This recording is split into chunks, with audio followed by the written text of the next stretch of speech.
Les gens, lorsqu'ils sont dans un état d'ivresse, ils se mettent à parler de n'importe quoi.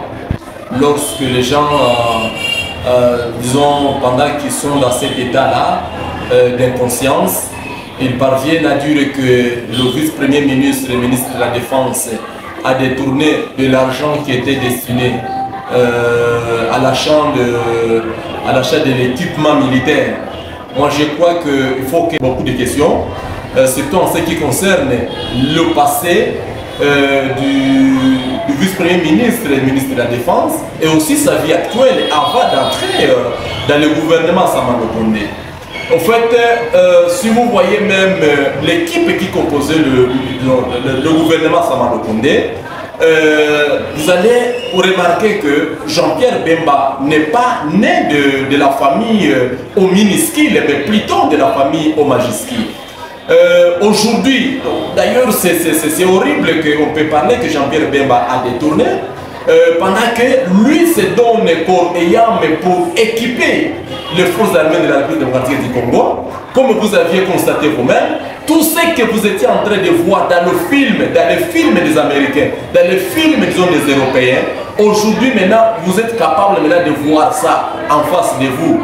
Toutes les armes là que vous voyez aujourd'hui, que disposent les forces armées de la République démocratique du Congo, c'est Jean-Pierre Bemba qui fournit l'effort. Vous voyez aujourd'hui, il y a les drones. Nous, on voyait les drones, les Congolais aujourd'hui qui sont en train maintenant de parler, ceux qui sont en train de parler des drones, de l'argent, des drones détournés. On voyait les drones, on croyait que les drones c'est pour filmer les cérémonies. Maintenant aujourd'hui ce sont des drones disons, de la guerre.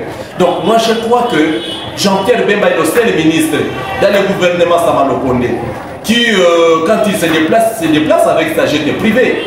Quand il va en Europe, il se déplace avec sa jet privée.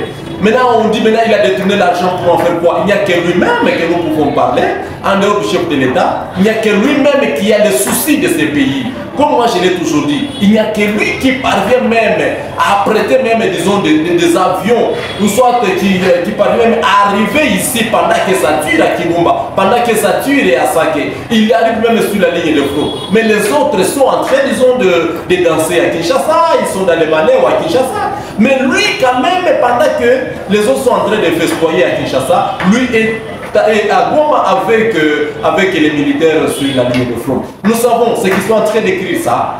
D'ailleurs, nous disons, nous leur donnons une mise en garde.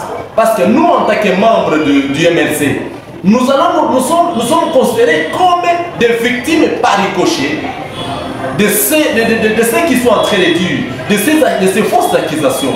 Nous sommes des victimes par ricochet. Nous savons qu'il y a certains qui sont en train d'être repérés. Il y a ceux qui sont à Kinshasa, dans certains ministères, qui sont en train, disons, de chercher, disons, à saluer la personnalité de Jean-Pierre Bemba.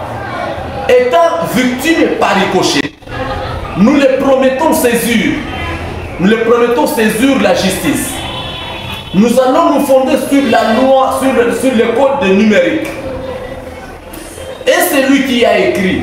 Et c'est lui qui va encore tenter de transférer ces messages. Parce qu'ils sont en train, c'est lui qui écrit, il donne soit à son ami, soit à son collaborateur, pour maintenant relayer ces messages. Il y a maintenant une nouvelle loi sur le code disons, de numérique qui sanctionne de tels actes. Et là maintenant nous promettons aux auteurs de ces actes criminels, de ces actes hors la loi, que nous allons saisir la justice. Parce que nous ne pouvons pas, nous, cadres du MLC, nous, membres du MLC, nous ne pouvons pas accepter à ce qu'on puisse continuer, disons, à saluer le nom de Jean-Pierre Bemba